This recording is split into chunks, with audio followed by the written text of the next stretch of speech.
I found this hammerhead in a creek bottom.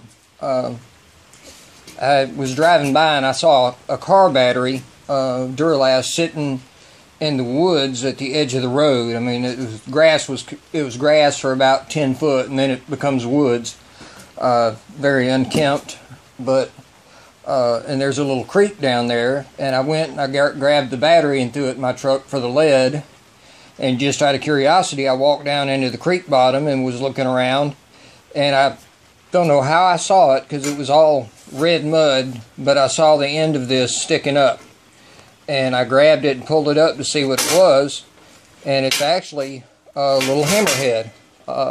It's small, about 5 inches long, probably weighs about 12 ounces, but it's shaped a lot like the Estwing chipping hammers are. So basically I was going to clean it up. I ground this side nice and clean. I started hitting it with a hammer just to knock the excess rust off, which is why I've got the darker color here and then the lighter colored rust. It's probably got some of the clay from the mud in that creek bottom on it. But I'm going to clean this up and figure out something for a handle.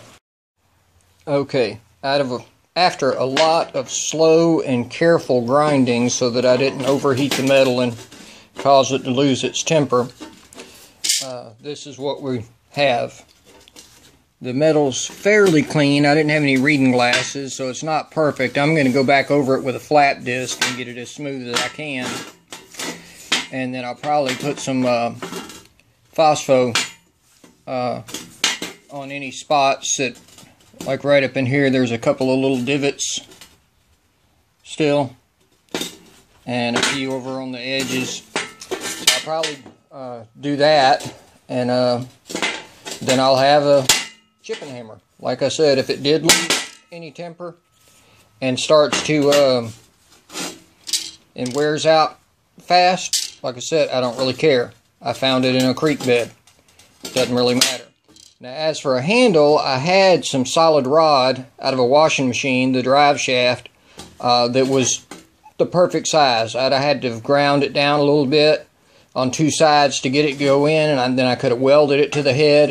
Of course, then you run into heat issues again and everything else. But I was looking around the shed, and I came across this.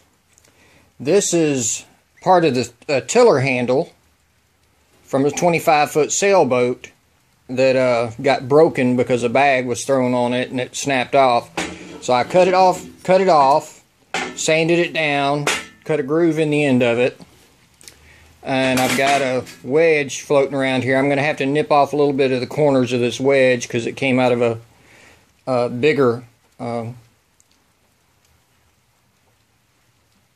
handle or what have you. Sorry about the shaking.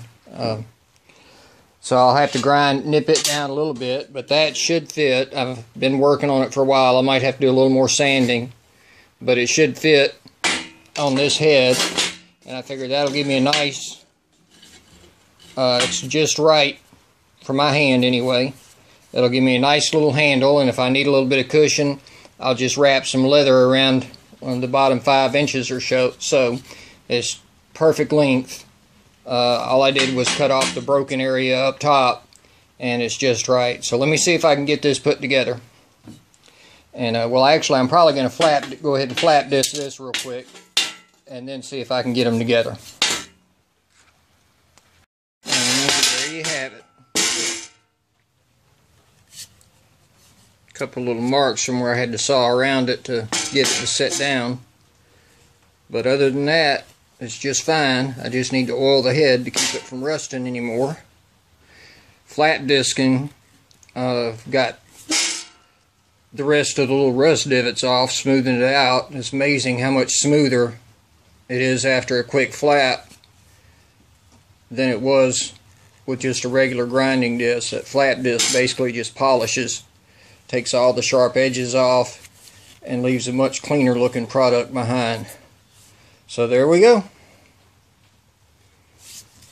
Instead of spending $30 on an Estwing chipping hammer, I'll use the one I found free in a creek bed.